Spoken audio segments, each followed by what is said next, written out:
brings you here today? What was your career path? What do you do? So I'm Chris. I'm the low-code lead at a company called ANS in the UK. Previous to that, I was at a company called Avanade, which worked very closely with Accenture.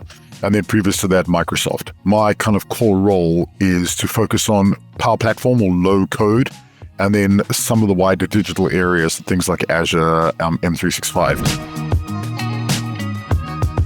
Now, what are the projects that you are currently focused on?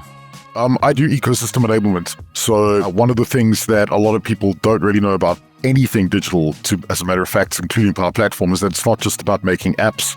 There's this whole thing around building one thing or one database. And what we do is we focus on the wider ecosystem. So we're able to knit the technologies together with a combination of people, process, and platform, and then allow folks to build out portfolio-based solutions based on that. So most of the projects that we do are around what we define as ecosystem enablement. Well, ecosystem's quite a nice buzzword at the moment, and been one for like around a decade. So maybe you can spill some light on the details, what the challenges you yourself as a tech person are hitting right now working with ANS. No challenges working with ANS. It's actually great.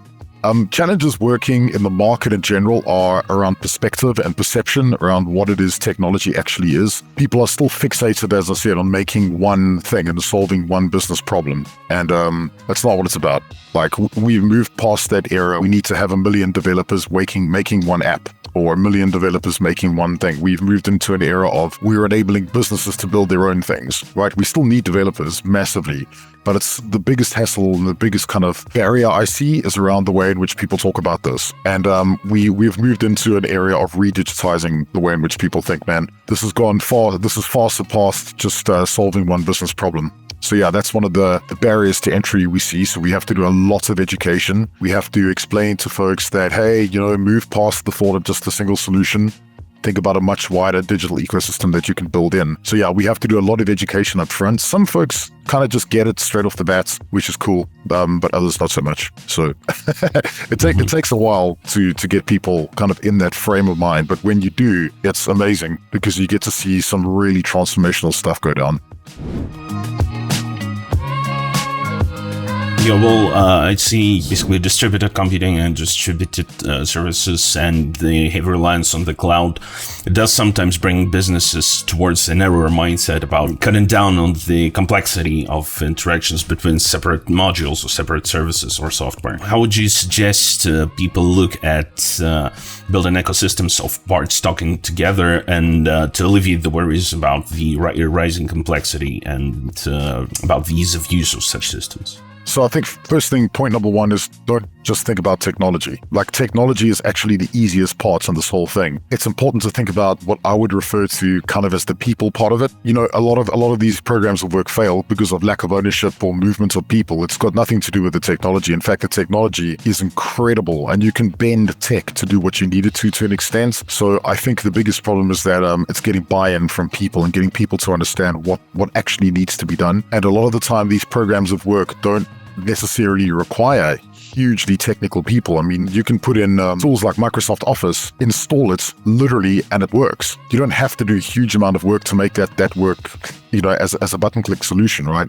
And even tools like Power Apps, you can make an app in 30 seconds. The whole idea around this is that we need to stop thinking about this as something that's dispersed, and it has to become something that's localized. And I think that if we can get people buy-in and ownership of the digital ecosystem and the kind of nodes within that, the technology naturally finds its place. And that's got to do with most tech projects that ever go on, man. It's always adoption that causes the problem. It's nothing else, really. I mean, yes, you do get some badly designed tech solutions, but with things like low code coming out now, I mean, like I said, making an app, you can make it in 30 seconds. Building Power BI using things like Copilot takes not even a minute. We have to think about how we enable others, and the people part of this is the difficult part. Yeah, it's always like the challenge. You start by looking at a piece of software or service that you need to use for your business. Then you find it, only to figure out that the actual problem all along was people, and making the piece of tech actually usable to people, and ensuring that they can take it on as part of some sort of like their workflow, or their almost like a lifestyle, sort of the outlook. Absolutely, man. I mean, I'll give you an example, right? Like when Microsoft Office first came out, like it was sometimes tough for people to adopt tools like email, right? And I get that, because, people were writing letters and making phone calls. But now we're not using the phone as much as we were. I mean, I don't know about you, but like I'm on Teams calls all day. I don't actually remember the last time I got an actual telephone call. And that's just natural, man. Like the way in which things work are going to change. And I think this world of, solving a simple thing should be natural to us. We should naturally just be creating Excel documents, and we're doing that. And we should naturally just send emails, and we're doing that. Why can't we naturally just be creating automations? And this concept of things like low code, I don't think will exist in 5 years. I think it'll just be natural. Basically, when you talk to people that are deep, sort of like the classic version of the sort of like stereotypical developer, they would think about everything in terms of code. Some people suggest that, like in the time frame of 5 to 10 years, well, actually, solutions deeply based in code will be becoming more and more part of the tool set for an everyday office worker. Why would you say low code is the way to go, and not, say, deeper education on sort of programming languages and frameworks? I'll tell you what, man, a lot of people don't, number one, want to learn how to code. Personally, I used to be a developer. I used to work for a company called Borland who wrote Delphi. I just don't find I need it as much anymore in the job that I do. And I'll give an example. If you have somebody who's a 40-year-old mechanic, they're not going to want to learn it. They're not going to spend their time educating themselves. Their goal is to naturally be really good at being a mechanic. Okay, sure, there will be some people that are naturally going to learn how to write code. But unfortunately, this has been a decline since roughly 2002, where development languages haven't been as popular, right? So what happened is that people like Salesforce and OutSystems and Microsoft all had to find a way to give people the ability to use tools that didn't require as much code. In the same way as things like Excel formulas got easier to do, writing emails became more simple. Putting an email signature now doesn't require us to know reams of HTML. You just put in some text and it does it all for you. It's just the natural progression, but the thing that I think people need to remember is low code is effectively just somebody else's code. What we've gotten better at doing is reusing digital building bricks that other people made. That's all. We still need developers. Don't get me wrong. I just think that the mixture between learning how to write pro development languages and learning how to reuse things that other people have made, the barrier's always going to be on the left. Unless we somehow make developments really attractive, which it's tough because like I said, not a lot of people have gone down that route purely because of the fact that they either find it too difficult or it's just not something that they're interested in.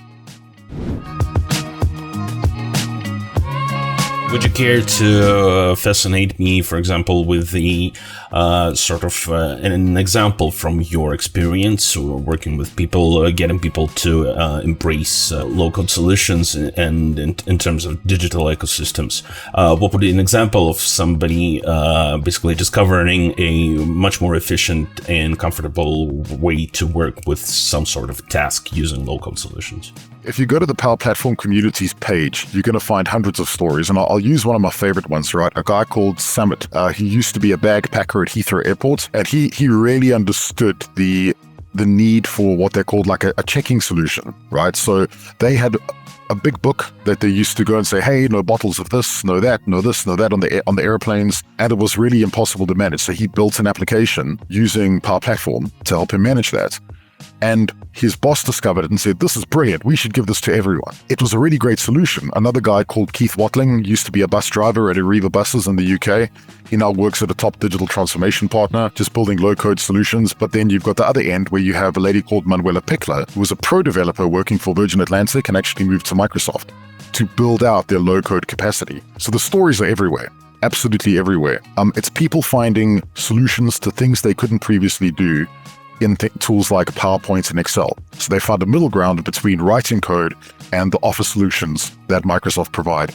And that's where Power Platform lives really well. It's like a business application development toolkit. Right? And that I think is really great. So again, there's thousands of stories, thousands and thousands. It's really just about, the value that they've gotten from these incredibly amazing things that they've built. And I'll give you one last example. One of the guys used to work at a company called Autoglass, and they used to do inspections on vehicles using, I think it was manual bits of paper, and then they used to go and double enter that into Excel. He ended up getting the entire community of people using a simple solution that he made just to capture inspection information on vehicles, right? And he built that really quickly. So that's the thing. It's the time to value piece here. You're not waiting months and months for a professional developer to make you something and take it through all those QA cycles. You can get to that really fast. I spent quite a lot of time working with a company that focused heavily on promoting crowdsourcing for ideas. It was over 18,000 people, a banking institution, but it was quite a while ago, I think about maybe 10 years ago. So not too much no-code or low-code solutions back there, and not really adopted. I think that would save a lot of man-hours and a lot of time and money if we could, for example, bring people the platform and the solutions to actually build those things themselves without waiting for it to go up the chain to the head office, then down to the IT department. Yeah, I think the point to make here is that not everything is a simple solution. Like low code doesn't mean low complexity all the time. And there is certainly a line. Like that's the thing that I've discovered. Everything you make is not going to be simple. And I'll give you an example. Building a simple app on top of a SharePoint list, fine, you can do that really quickly. But you're not going to go and put things like PII information or payroll data in a SharePoint list. And if you do, please come and talk to me, because that's not a great idea. And building a Power App, a simple Power App on top of that, is not going to be reflective of what you need to do. You actually have to think about ERP there.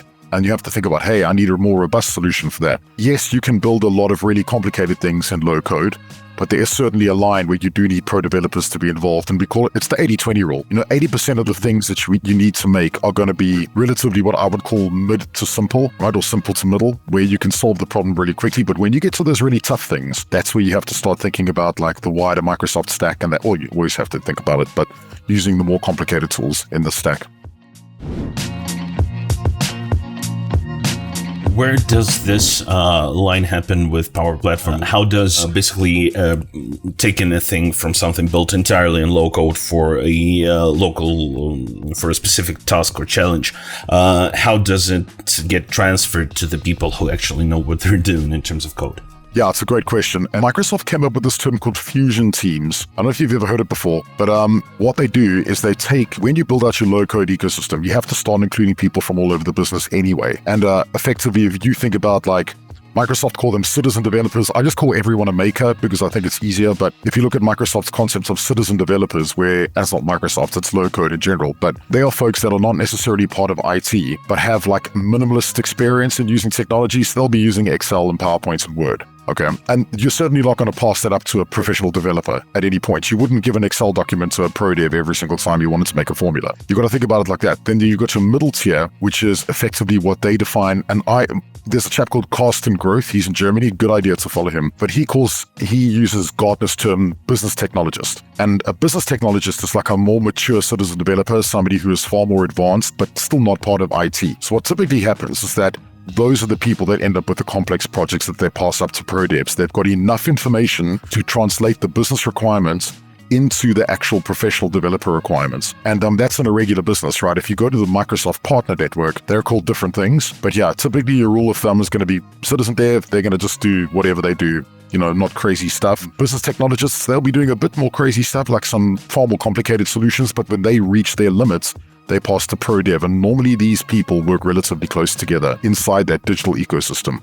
And if they're not, that's when IT should be involved to try and bring them in. And that's really important because let's face it, I've run IT department before. There's no way I ever had the capacity to build everything that everyone asked me to. Give it to the people that can solve it fast. And that's the fusion team. It's a great concept. I think it should really work exceptionally well for teams that are really like enterprise-sized in terms of manpower, at the very least. One more thing I would like to ask about this, and it's a question that's been burning in my mind ever since I've had GPT write my first Google scripts for me. Do you think there's a shift coming from low-code and no-code solutions and more into, hey, AI, write this out for me? 1000% accurate. I'll tell you why. Okay, even now we still are struggling to build everything that we need. And if you think about somebody that wants to solve a business problem, surely we should just be able to articulate that in the language that we're familiar with, and something could leverage that information that we've shared and create even the shell. And I think we're at the shell at the moment, but create something that's really useful to us. And I think this Copilot functionality that Microsoft's speaking about, it's being embedded in everything they're doing. I mean, their vision is I'm guessing at least, is embed as many Copilots in whatever we can, whenever we can. And I know it's in public preview, as far as I understand, in certain low code areas. So we will be able to go and say, hey, I need an app, do a vehicle inspection that will track vehicle and service history. And it will actually build out the table structure and build out the application layer on top of that. That would normally take somebody like me 2 days to get right, and it builds it within 10 minutes. That, my friend, is where I think this is going. I don't ever think it'll be autopilot. I think it's going to be Copilot for the most part. Like, I don't see the toaster coming to life and building me power apps. What I see is that people will always be the prompt to make these types of things. Basically, even if the concept of low code will shift visually, the core idea will be the same. It's just basically you talking to the AI rather than talking to a interface for node-based programming. Yeah, for now. I mean, look, it's not. I don't think it's there for a little while. But they're saying sort of late 20s will be there. But the biggest question off the back of that is, if we're giving so many people so much freedom to create things, what do we do about governance? And that full circles back to the concept of managing an ecosystem, because you can't do any of this if you haven't got the right governance in place, and the governance is effectively the process elements of the ecosystem that you run. So if we're building apps randomly in 2 minutes and we're accessing data, you need to have the right policies in place, you need to have the right processes in place, and you need to have the right people in place to make sure that the data is respected and looked after. And that's where you're looking at things like the wider Azure stack, tools within the security layer in Microsoft 365, data loss prevention, all of that stuff. So what you'll start noticing is that the digital ecosystem starts bolting itself together, the easier it is for people to create things. It's pretty crazy, right? Like, it has to go that route, because the more freedom we give people, the more they're going to make. And let me tell you something, man, there are organizations out there who don't know that people are building stuff. And as the great and almighty Carl Sagan said, absence of evidence is not evidence of absence. People are going to find a way. So we better as well, hey, from a tech perspective. Let's take a step back from the existential and the highbrow, and talk to me a little bit about you yourself personally. How did you start in tech? You're probably gonna laugh, man. I've always loved to be in tech. I've always really enjoyed technology. And when I was a kid, at kind of high school, I really enjoyed just learning about computers. I've always loved it. And I found this movie called Hackers. It's 1995 with Angelina Jolie, Johnny Lee Miller. Yeah. I think it's one of those movies that's responsible for quite a lot of people going into InfoSec at least. Oh, totally, man.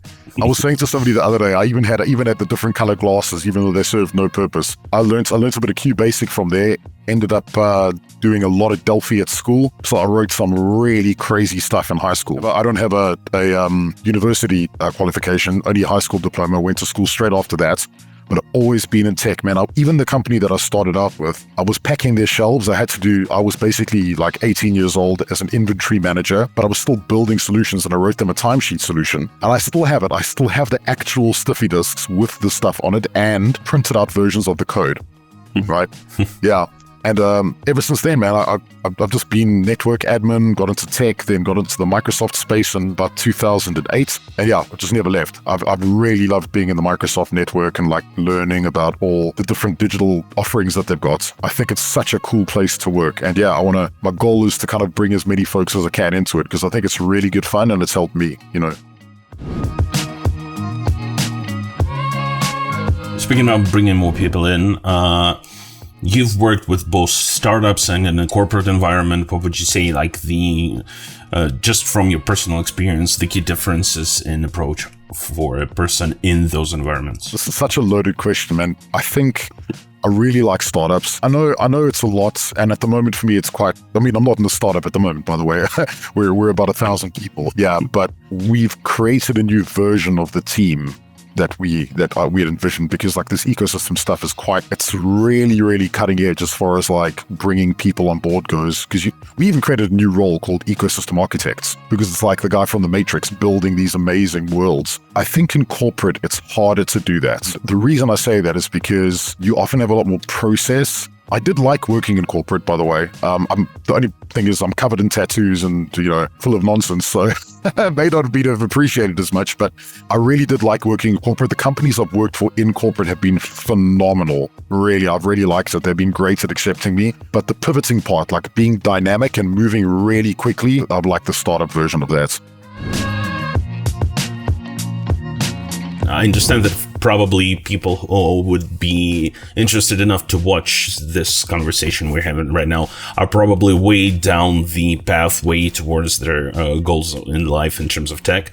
But anyways, a few words to the wise. What would you recommend for somebody who's just starting out and looking forward to integrating themselves into this wonderful world of tech and information? So I think there's two answers here. The one answer is it's never too late to learn something. And there's a lot of people like mums that have just come back from maternity leave or looking after kids for years, and people from like the health services or school leavers. I'm working with a guy that's just turned 19. He's spoken in the UN Parliament before. It doesn't matter who you are. There's something in this for absolutely everyone. Whether you are incredible with data and like to write code, or you want to build user experiences and do advisory, there's a lot of opportunity. And this concept of this business technologist idea has opened up a lot of doors to people who are industry experts like health services and governments and that to come and do tech, because we can't know, like I'm a technical guy, but I can't know everything about every industry. I just can't. It's impossible. I'd love to, but it's not feasible for me. It doesn't matter where you are in your career, doing whatever you're doing, there are loads of ways to get in, and low code is the lowest barrier of entry to getting into technology. You may become a legend developer through doing low code, and a lot of people do, by the way. A lot of people think, hey, this Power App stuff is cool, but I'm going to go and learn how to properly code again. And they do pick it up, and we've got people that are doing that, but just whatever you're doing, you're at a point in your life where you can make any decision you want. And the second thing is you can't know it all, and that's really important. Like, I love technology, but I'm more of a low code person. I love Power Platform and Microsoft Dynamics. I'm not like the best at security in modern workplace, but you know what I do? I surround myself with people who are the best at that. And then I have the ability to complement what I'm doing with the stuff that they're doing, because they really, really are good at it. Digital ecosystems aren't one person, they're hundreds. And that's really important.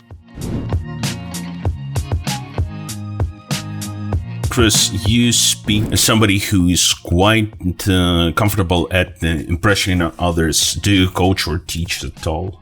Thanks, man. I appreciate that a lot. I really do. It's enjoyable. It's something that's fun, Do you coach and teach guys or kids in any shape or form?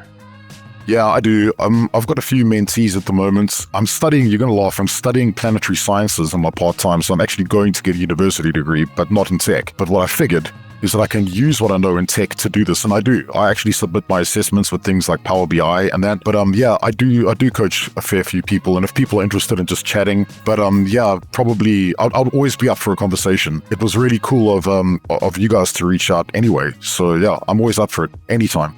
Thanks for the chat. Have a good day. All right, guys. Have a rocking day. Have a good day. Bye.